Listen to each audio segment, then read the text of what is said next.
அனைவருக்கும் வணக்கம் மக்களே. நாம் இன்னைக்கு சென்டென்ஸ் அண்டு சென்டென்ஸோட டைப்ஸ் அப்படி தான் பார்க்க போகிறோம். ஃபஸ்ட்டு சென்டென்ஸ்னால் வேற ஒன்று மக்களே. A sentence is a group of words that makes a complete sense. வார்த்தைகள் நிறைய பல கூடி ஒரு பொருள் தருவதான் மக்களே சென்டென்ஸ் அப்படின்னு சொல்லுவாங்க. ஒரு எக்ஸாம்பிள் எடுத்துகிட்டேன்னா, அவன் இங்கே வருகிறான், அவன் இங்கே வருகிறான், அவ்வளோதான். இது ஒரு சென்டென்ஸ். இதை இப்போ இங்கிலீஷில் எப்படி சொல்லலாம்னா, ஹீ கம்ஸ் ஹியர். ஹீ அவன், கம் வருகிறான், ஹியர் இங்கே. சரிங்களா? அவன் இங்கே வருகிறான், அவ்வளோதான். இது ஒரு சென்டென்ஸ், ஒரு சிம்பிளான சென்டென்ஸ் அது. அதுக்கடுத்து மக்களே, இதுலேயே நிறைய வகையான சென்டென்ஸ் இருக்குது. 4 டைப்ஸ் ஆஃப் சென்டென்ஸ் இருக்குது, 4 வகைகள். அசர்ட்டிவ் சென்டென்ஸ் செய்தி வாக்கியம் இருக்குது, இன்ட்ராகேட்டிவ் சென்டென்ஸ் வினா வாக்கியம் இருக்குது, எக்ஸ்க்ளமேட்டரி சென்டென்ஸ் உணர்ச்சி வாக்கியம் இருக்குது, இம்பரேட்டிவ் சென்டென்ஸ் கட்டளை வாக்கியம். இந்த மாதிரியான 4 வகையான சென்டென்ஸ் இருக்குது மக்களே. ஃபஸ்ட்டு டைப் அசர்ட்டிவ் சென்டென்ஸ் செய்தி வாக்கியம். அதாவது நம்ம ஒரு கருத்தையோ இல்லை ஒரு உண்மையோ சொல்கிறோம், இல்லை நம்ம என்ன செய்கிறோம் அப்படின்றத சிம்பிளாக ஒரு எளிமையாக சொல்லி புரிய வைக்கிறதா மக்களே அசர்ட்டிவ் சென்டென்ஸ். ஒரு சிம்பிள் ஸ்டேட்மெண்ட், அவ்வளோதான், ஒரு சிம்பிளான ஸ்டேட்மெண்ட். இப்போ எக்ஸாம்பிள் வந்து, ஐ எம் செல்லிங் புக்ஸ், நான் புத்தகம் விற்று கொண்டு இருக்கிறேன். நான் என்ன செய்கிறேன்னு உங்களுக்கு புரிய வைக்கிறது, அவ்வளோதான். ஒரு உண்மை, the sun rises in the east, சூரியன் கிழக்கே உதிக்கிறது. ஒரு உண்மை அது, அவ்வளோதான். அதை உங்களுக்கு சொல்கிறேன், இல்லை புரிய வைக்கிறது. The sun rises in the east, சூரியன் கிழக்கே உதிக்கிறது.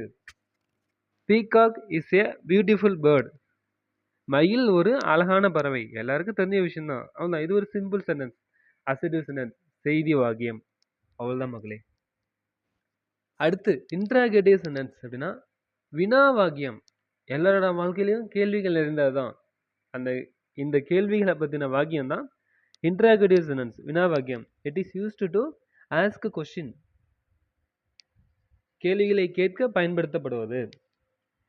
எக்ஸாம்பிள் பார்த்தீங்கன்னா, ஆர் யூ ரெடி, நீ தயாராக இருக்கிறாயா. இப்போ நம்ம வயசில் பெரியவங்களை கேட்குறோம் அப்படின்னா, ஆர் யூ ரெடி அப்படின்னா அதே சேம் தான், ஆனால் யூக்கு இன்னொரு மீனிங் வரும். நீங்கள் ஒரு ஒன்று இருக்குது, நீன்னு ஒன்று, 2 மீனிங் இருக்குது, 2 பொருள் இருக்குது.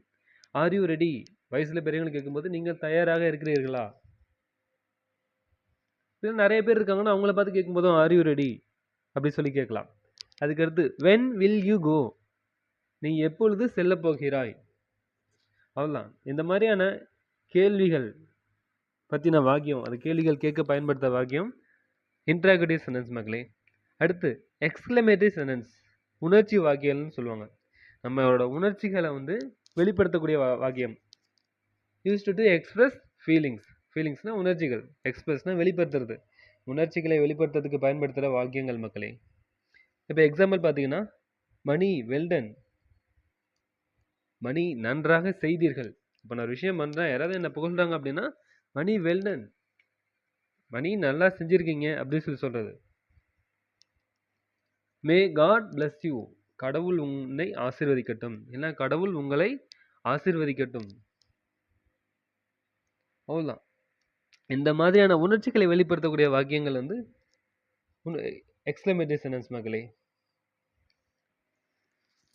அடுத்து இம்பரேட்டிவ் சென்டென்ஸ். இம்பரேட்டிவ் சென்டென்ஸ்னா, இப்போ நம்ம வந்து யாருக்காவது கட்டளை இடுறோம், இல்லைனா யாருக்காவது அறிவுரை கூறுறோம், இல்லை யாராவது கோரிக்கை வைக்கிறோம், இல்லை யாருக்காவது ஏதாவது பரிந்துரை பண்ணுறோம் அப்படின்னா இதெல்லாம் வந்து இம்பரேட்டிவ் சென்டென்ஸ், கட்டளை வாக்கியங்கள் வந்துடும். It is used to comment, advice, request and suggestion. Comment கட்டளை, அட்வைஸ் அறிவுரை, ரெக்வஸ்ட் கோரிக்கை, சஜஷன் பரிந்துரை. இது 4 பற்றின வாக்கியங்கள் தான் வந்து இம்பரேட்டிவ் சென்டென்ஸ் மக்களே. இப்போ ஓப்பன் த டோர், கதவை தொற, கட்டளை வாக்கியம். ஷூட் டவுன் த எனிமி, எதிரியை வீழ்த்து, கட்டளை வாக்கியம். ப்ளீஸ் ஹெல்ப் மீ, கோரிக்கை, எனக்கு தயவு செய்து எனக்கு உதவுங்கள், கோரிக்கை, அவ்வளோதான். லெட்ஸ் கோ, போகலாம், ஒரு சஜஷன், அவ்வளோதான், பரிந்துரை. இந்த மாதிரி மக்களே நம்மளோட கட்டளைகள், அறிவுரைகள், கோரிக்கைகள் மற்றும் பரிந்துரைகள் இதை பற்றினா நம்ம ஒரு சென்டென்ஸ் ஃபார்ம் பண்ணுறோம் அப்படின்னா அதில் இம்பரேட்டிவ் சென்ஸ் மக்களே, கட்டளை வாக்கியங்கள்.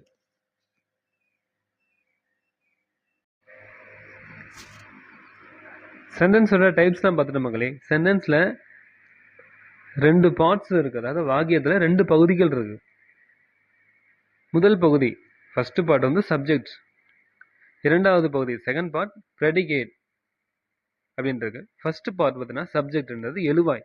எல்லாமே தமிழ் இலக்கணத்தில் வருது, அப்படியே வரும் மக்களே. தமிழ் இலக்கணத்துலையும் இருக்குது எழுவாய், பயனிலை எல்லாம் இருக்குது. ஃபர்ஸ்ட் பகுதி முதல் பகுதியாக வர்றது எழுவாய், subject. It is the first part of sentence. இது வாக்கியத்தோட முதல் பகுதி மக்களே. It may be a noun or pronoun. இது ஒரு பெயராகவோ அல்லது பெயர் சொல்லாகவோ இருக்கலாம். சரிங்களா? இப்போ ஒரு நபரை எப்படி சொல்லி கூப்பிடுவீங்க? ஒரு ஏதோ ஒரு பெயர் சொல்லி கூப்பிடலாம். குறிப்பிட்டு ஒரு நபரை இது பண்ணி நீங்க அந்த நபரை மட்டுமே நீங்க சொல்றது பெயர் சொல் மக்களே. இப்போ நான் இருக்கேன்னா எனக்கு ஒரு பெயர் இருக்கும்ல, அதை சொல்ல பயன்படுத்துறது பெயர் சொல் மக்களே. இப்போ வந்து எக்ஸாம்பிள் பார்த்தீங்கன்னா மணி, இப்போ என் பேர் பயன்படுத்தலாம். இல்லை ஹி, அவன், ஷி, அவள், தே, அவர்கள். இப்போ இல்லைனா ஏதாவது ஒரு பொருள் நீங்கள் வந்து இது பண்ணனா கம்ப்யூட்டர், கணிப்பொறி, ஃபோன், இந்த மாதிரி நம்ம வந்து எக்கச்சக்கமான நவுன்ஸு ப்ரொனவுன்ஸ்லாம் இருக்குது. நம்ம அடுத்தடுத்து பார்க்கலாம் மக்களே. நவுன்ஸு ப்ரொனவுன்ஸ் பற்றி அடுத்த வீடியோஸ் போடுறேன். இதில் நம்ம சப்ஜெக்டில் ஃபஸ்ட்டு பகுதி வந்து ஒரு நவுனு இல்லை ஒரு ப்ரொனவுனாக இருக்கலாம் மக்களே. அடுத்து செகண்ட் பார்ட் பார்த்தீங்கன்னா ப்ரெடிகேட், பயனிலை. It consist of other parts with verbs in the sentence. அதாவது வாக்கியத்தோட மற்ற பகுதிகளை கொண்டது, ஆனால் வினைச்சொல்லுடன் கூடிய மற்ற பகுதிகள். வினைச்சொல்னா வேற ஒன்றும் மக்களே. வெர்ப்ஸ் அப்படின்னா நம்ம இப்போ ஏதாவது ஒரு செயல் செய்கிறோம் இல்லைங்களா, அந்த செயல் தான் வந்து வினைன்னு சொல்லுவாங்க. அந்த செயலை நம்ம வாக்கியத்தில் பயன்படுத்தும் போது அது வந்து ஒரு சொல்லா வருது வினைச்சொல், வெர்ப்ஸ் அப்படின்னு சொல்லி சொல்லுவாங்க மக்களே. இப்போ ஒரு எக்ஸாம்பிள் பார்த்தீங்கன்னா மணி சிங்ஸ் வெல். மணி நன்றாக பாடுகிறான். பாடுறது வந்து ஒரு வெர்ப் மக்களே, வினைச்சொல்.